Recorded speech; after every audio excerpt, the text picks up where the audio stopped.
Hello friends, welcome to eco Puneet Nokha YouTube channel पर मैं पुनीत नोखा आप लोगों का स्वागत करता हूं। आज की इस वीडियो में जिनसे जुड़े प्रश्न अलग अलग जीके रिलेटेड एग्जाम्स में पूछे जाते हैं, उनसे संबंधित प्रमुख बिंदु है जो प्रश्न की दृष्टि से महत्वपूर्ण है। उन प्रमुख बिंदुओं को आज हम लोग एक अच्छे अरेंज वे में पढ़ने का प्रयास करेंगे ताकि याद रखा जा सके। ना केवल अच्छे अरेंज वे में पढ़ने का प्रयास करेंगे बल्कि उन प्रमुख बिंदुओं का विश्लेषण भी करेंगे ताकि अच्छे से समझा भी जा सके। जीके रिलेटेड विषय का एक मूल लक्षण होता है कि उसको समझना, और अच्छे से यदि समझते हैं तो हम लोगों को वो लंबे टाइम के लिए याद भी रहते हैं। तो चलिए दोस्तों, देखते हैं इस वीडियो को, और इस वीडियो को अंत तक आपको लगभग सारे पॉइंट याद हो जाएंगे। तो इसके लिए कर लीजिए इस चैनल को सब्सक्राइब और दोस्तों को शेयर, ताकि आपको आगे भी इसका वीडियो मिलता रहे। तो चलिए शुरू करते हैं।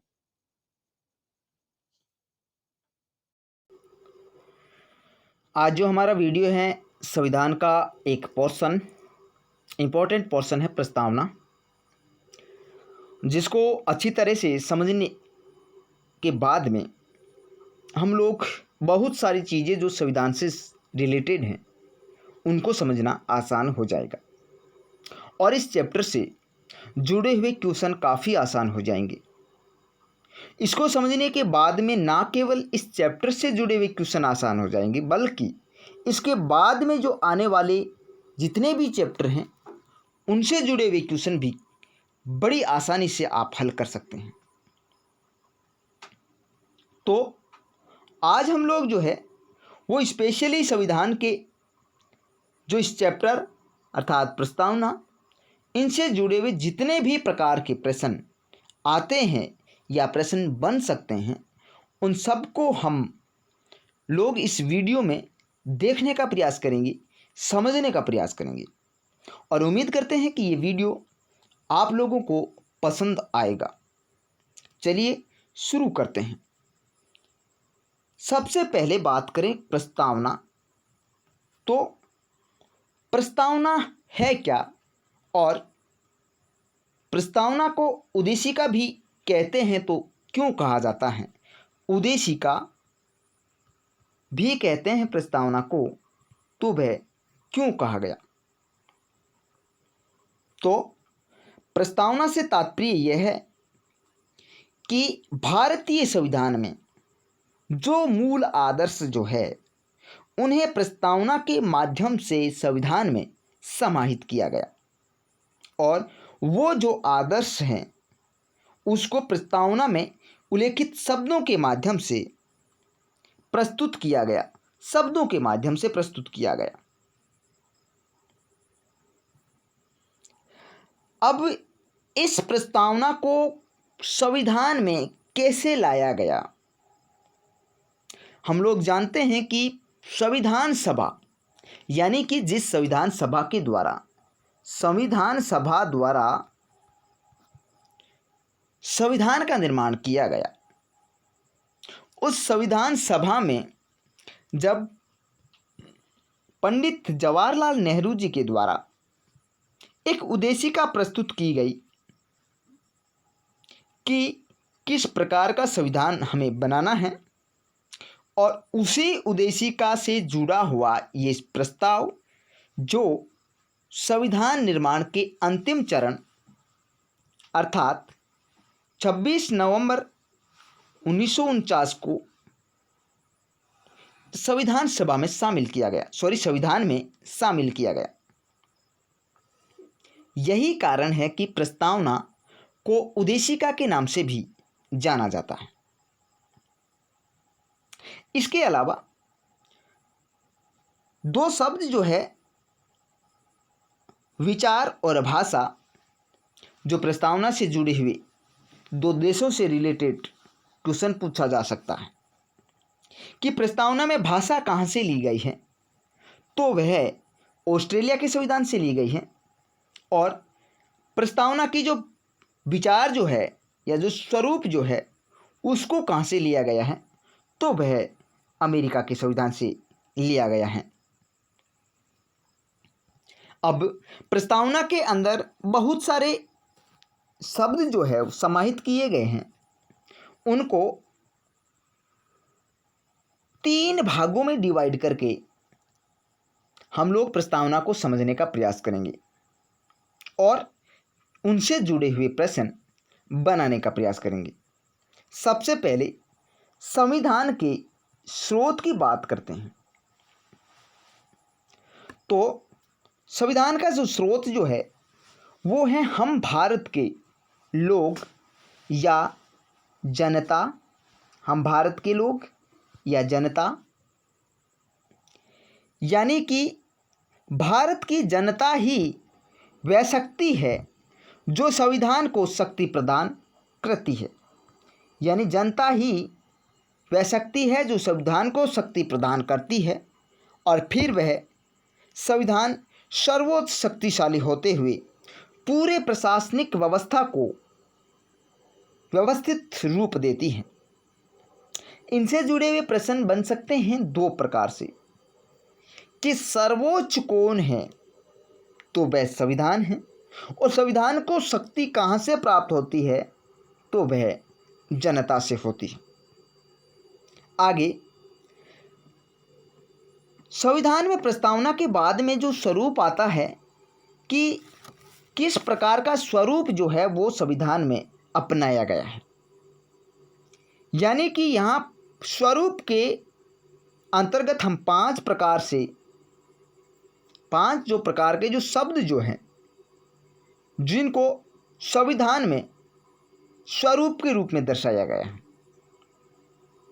सबसे पहले संपूर्ण प्रभुत्व संपन्न, जिसको हम कहते हैं कि हम संपूर्ण प्रभु राष्ट्र, संप्रभु राष्ट्र, संपूर्ण प्रभुत्व संपन्न या हम संप्रभु राष्ट्र जो है ये एक स्वरूप को इंगित करता है। यानी कि भारत पर किसी भी अन्य राष्ट्र का कोई भी हस्तक्षेप नहीं है, चाहे वो निर्णय लेना आंतरिक हो या बाहरी हो, किसी भी प्रकार का हस्तक्षेप नहीं किया जा सकता अन्य देश के द्वारा। अर्थात यह निर्णय लेने में खुद सक्षम है, खुद स्वतंत्र है, संप्रभु है। दूसरी बात करते हैं समाजवादी। तो समाजवादी जो शब्द जो है इसको समझने से पहले हम लोगों को विचार करना है और थोड़ा सा हम लोगों को यूरोप की ओर चलना है। यूरोप की बात करते हैं तो वहाँ कार्ल मार्क्स के समय ये विचारधारा या ये जो वर्ग संघर्ष जो था वो उभरा था और एक अमीर और एक गरीब जो वर्ग जो था उनमें आपसी संघर्ष की स्थिति उत्पन्न हो गई। वास्तव में देखें तो समाजवाद जो है वो समानता की बात करता है, समाजवाद समानता की बात करता है, लेकिन समानता में भी फर्क है कि सभी समान होंगे। लेकिन यूरोप में इसे संघर्ष के रूप में दिखाया गया है कि मजदूर जो गरीब जो वर्ग जो है उसको संघर्ष के माध्यम से समानता मिली थी। यानी उसने संघर्ष किया, उसके बाद उसको समानता मिली। लेकिन भारत में जिस समाजवाद को अपनाया गया है वह गांधी और नेहरू के विचारों के अनुसार अपनाया गया। लोकतांत्रिक समाजवाद है भारत में एक लोकतांत्रिक समाजवाद है और जिसमें हम समानता की बात करते हैं, लेकिन संघर्ष के द्वारा नहीं बल्कि एक आपसी मेल मिलाप के द्वारा समानता प्राप्त होती है। तो भारतीय समाजवाद यूरोपीय समाजवाद की से काफ़ी भिन्न है, यानी कि भारत का जो समाजवाद जो है वो यूरोप के समाजवाद से काफ़ी भिन्न है, जो विशेष रूप से नेहरू जी के विचार का ही एक परिणाम है, और ये अंत में एक मिश्रित अर्थव्यवस्था के रूप में उभर कर सामने आता है। चलते हैं पंथनिरपेक्ष। पंथनिरपेक्ष अर्थात राज्य का कोई भी अपना धर्म नहीं होगा, यानी कि राज्य किसी भी प्रकार से धर्म के मामले में हस्तक्षेप नहीं कर सकता। उसके लिए सभी धर्म समान हैं, सभी धर्मों का आदर करना है, सभी धर्मों के प्रबंध की व्यवस्था करना है। तो भारत में जो संविधान का जो स्वरूप जो है वो पंथनिरपेक्ष को इंगित करता है। चौथा, लोकतांत्रिक व्यवस्था। जो लोकतंत्रात्मक जो व्यवस्था जो है ये प्रस्तावना का भी एक स्वरूप जो है बड़ा स्वरूप है, अर्थात यहाँ पे जो शासन जो करते हैं वो जनता करती है। शासन जनता करती है, जनता द्वारा निर्वाचित प्रतिनिधि उनके माध्यम से किया जाता है, यानी कि जनता ही शासन करती है। पांचवा, गणराज्य या गणतंत्र, अर्थात यहाँ का जो देश का जो राजा होगा, जो वास्तविक जो शासक जो होगा वो अब जनता द्वारा, चाहे वो प्रत्यक्ष हो या अप्रत्यक्ष रूप से निर्वाचित व्यक्ति ही इस देश का वास्तविक शासक बन सकता है। अब यहाँ पे वंशानुगत न होकर के एक निर्वाचित होगा और वो भी जनता के द्वारा निर्वाचित होगा, अर्थात गणतंत्र होगा। आगे उद्देश्य की बात करते हैं तो प्रस्तावना में संविधान में जो उद्देश्य जो बताए गए हैं, जिनका विस्तृत रूप संविधान के अंदर उनके अर्थ के रूप में समझाया गया है, तो उसकी बात करें तो सबसे पहले उद्देश्य के अंतर्गत न्याय को बताते हैं, और न्याय भी 3 प्रकार से बताते हैं कि सामाजिक न्याय, आर्थिक न्याय और राजनीतिक न्याय। यहाँ पे यदि क्वेश्चन देने वाला यहाँ कन्फ्यूजन करेगा तो धार्मिक न्याय भी दे सकता है, लेकिन ये धार्मिक न्याय संविधान के उद्देश्य के अंतर्गत नहीं बताया गया है, धार्मिक न्याय की बात नहीं करता है, क्योंकि संविधान में राज्य जो है वो एक पंथनिरपेक्ष देश होगा, खुद का कोई भी किसी भी प्रकार का धर्म नहीं होगा, अर्थात धर्म के मामले में सभी लोग स्वतंत्र हैं, किसी को भी मान सकता है, किसी भी धर्म की उपासना कर सकता है, उसका प्रबंध कर सकता है, उसका प्रचार प्रसार कर सकता है, अर्थात वे धर्म के मामले में आज़ाद हैं। उसमें राज्य किसी भी प्रकार से हस्तक्षेप नहीं किया जा सकता। आगे बात करते हैं स्वतंत्रता। स्वतंत्रता उद्देश्य के अंतर्गत दी गई है स्वतंत्रता, और स्वतंत्रता भी संविधान में या प्रस्तावना में 5 प्रकार की स्वतंत्रता की बात करते हैं। विचार की स्वतंत्रता होनी चाहिए, अभिव्यक्ति की स्वतंत्रता, धर्म की स्वतंत्रता, उपासना की स्वतंत्रता, प्रबंध की स्वतंत्रता, अर्थात 5 प्रकार की जो स्वतंत्रता जो है वो दी गई है। इसके बाद समता, यानी कि ये वही बात है, सामाजिक समता यानी समानता होनी चाहिए, आर्थिक समानता होनी चाहिए, राजनीतिक समानता होनी चाहिए। सामाजिक समानता की बात करते हैं तब समाजवादी शब्द जो है वो आकार के रूप में भी परिभाषित करता है। तो समानता होनी चाहिए सभी क्षेत्र में, चाहे वो सामाजिक हो, चाहे वो आर्थिक हो या राजनीतिक हो, और समानता ही व्यक्ति का विकास करती है, और व्यक्ति का विकास ही देश का विकास होगा। व्यक्ति का विकास, देश का विकास। तो यहाँ समानता की बात करता है। आगे, व्यक्ति की गरिमा, यानी व्यक्ति एक जन्म से उसका एक जन्म सिद्ध या एक मौलिक उसका कर्तव्य है, मौलिक अधिकार है, जो जन्म लेते ही वो उनके लिए लागू हो जाता है। उसके इस अधिकार को कोई भी हनन नहीं कर सकता, यानी कि उसको जो जीवन जीने की जो है एक गरिमामय जीवन जी सकता है, उसके किसी भी प्रकार से अधिकारों को तोड़ या हनन या उल्लंघन नहीं कर सकता। अर्थात व्यक्ति की जो है वो गरिमामय जीवन जीने की स्वतंत्रता दी गई है।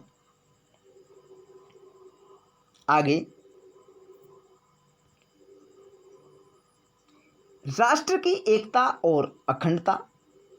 राष्ट्र की एकता एवं अखंडता।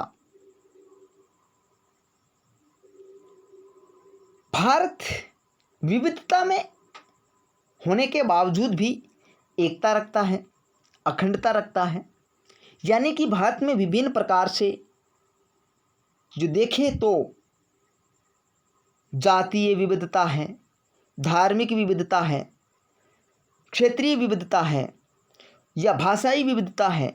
इतनी विविधता होने के बावजूद भी राष्ट्र की एकता और अखंडता कायम है। बंधुता की बात करता है, यानी कि आपसी भाईचारे की बात करता है। इसके बाद मैंने संविधान में कुछ महत्वपूर्ण बिंदु जो लिए हैं वो हैं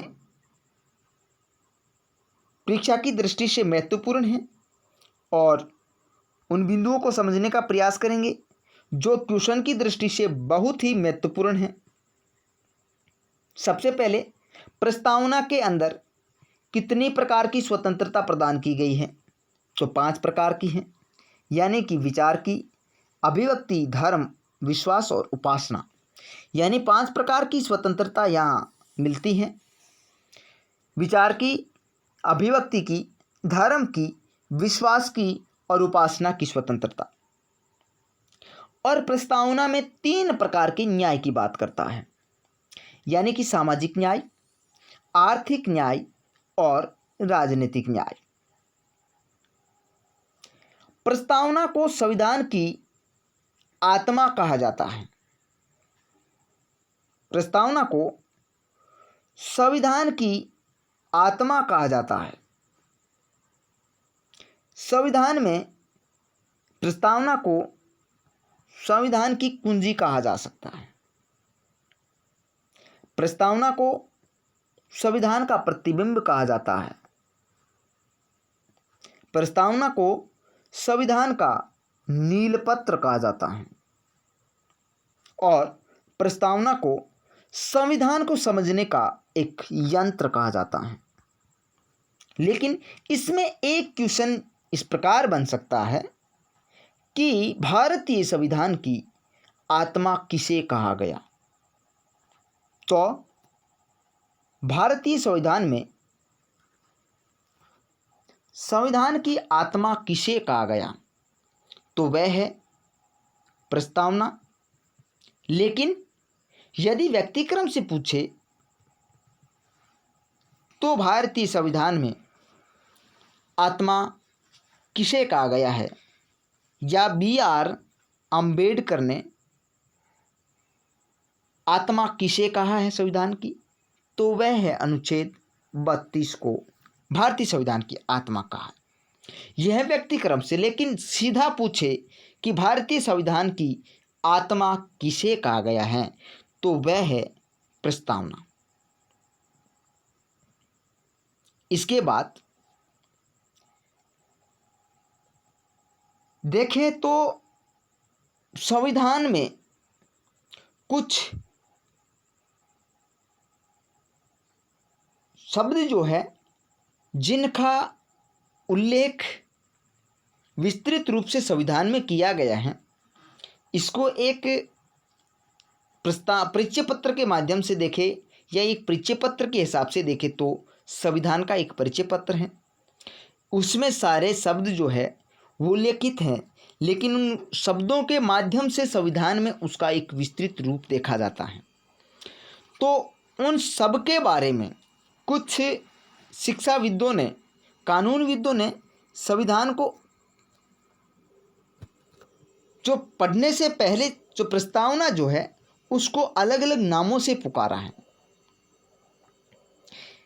जिसमें एन के पालकी वाला जो है इसने प्रस्तावना को संविधान का परिचय पत्र कहा है, यानी कि इसका परिचय होने के बाद में संविधान का परिचय हो जाएगा, अर्थात प्रस्तावना को संविधान का परिचय पत्र कहा। दूसरा एक व्यक्ति है जिसका नाम अल्लादी कृष्ण स्वामी अय्यर, जिसने कहा है कि यह दीर्घकालीन सपनों का विचार है। दीर्घकालीन सपनों का विचार है, यानी ये जो विचार जो है वो लंबे समय के विचार हैं और जिनको हम लंबे समय के बाद हम प्राप्त कर सकते हैं। इसके बाद प्रस्तावना के संबंध में कई वाद जो है वो सर्वोच्च न्यायालय में लाए गए और उसमें कहा गया है कि प्रस्तावना संविधान का अंग है या नहीं है, अंग है या नहीं है। तो इससे जुड़े हुए दो वाद जो है महत्वपूर्ण हैं, जो परीक्षा की दृष्टि से काफ़ी महत्वपूर्ण है, जिसमें है बेरुबारी वाद। बेरुबारी जो संघवाद जो है 1960 का, इसमें कहा गया है कि प्रस्तावना संविधान का अंग नहीं है, अर्थात अंग नहीं है, ये खुद में एक स्वतंत्र है, आज़ाद है और इसमें छेड़छाड़ आप नहीं कर सकते, आप इसमें संशोधन नहीं कर सकते। लेकिन कुछ समय बाद 1973 के अंदर केशवानंद भारती बनाम केरलवाद में सर्वोच्च न्यायालय ने इसको संविधान का अंग मान लिया, यानी कि प्रस्तावना क्या है, संविधान का एक अंग है जिसमें संशोधन किया जा सकता है, लेकिन संशोधन मात्र कुछ ऐड करने के लिए ही कर सकते हैं, लेकिन जो मूल ढांचा जो है जब प्रस्तावना बनी थी वो ढांचा जो है उसमें आप परिवर्तन नहीं कर सकते, उसमें परिवर्तन नहीं कर सकते, बाकी उसमें आप ऐड कर सकते हो। तो इसके तुरंत 3 वर्ष बाद 1976 के अंदर 42वां संविधान संशोधन होता है और प्रस्तावना के अंदर 3 नए शब्दों को जोड़ देते हैं, जैसे समाजवादी शब्द, पंथनिरपेक्ष शब्द और अखंडता शब्द जोड़े गए।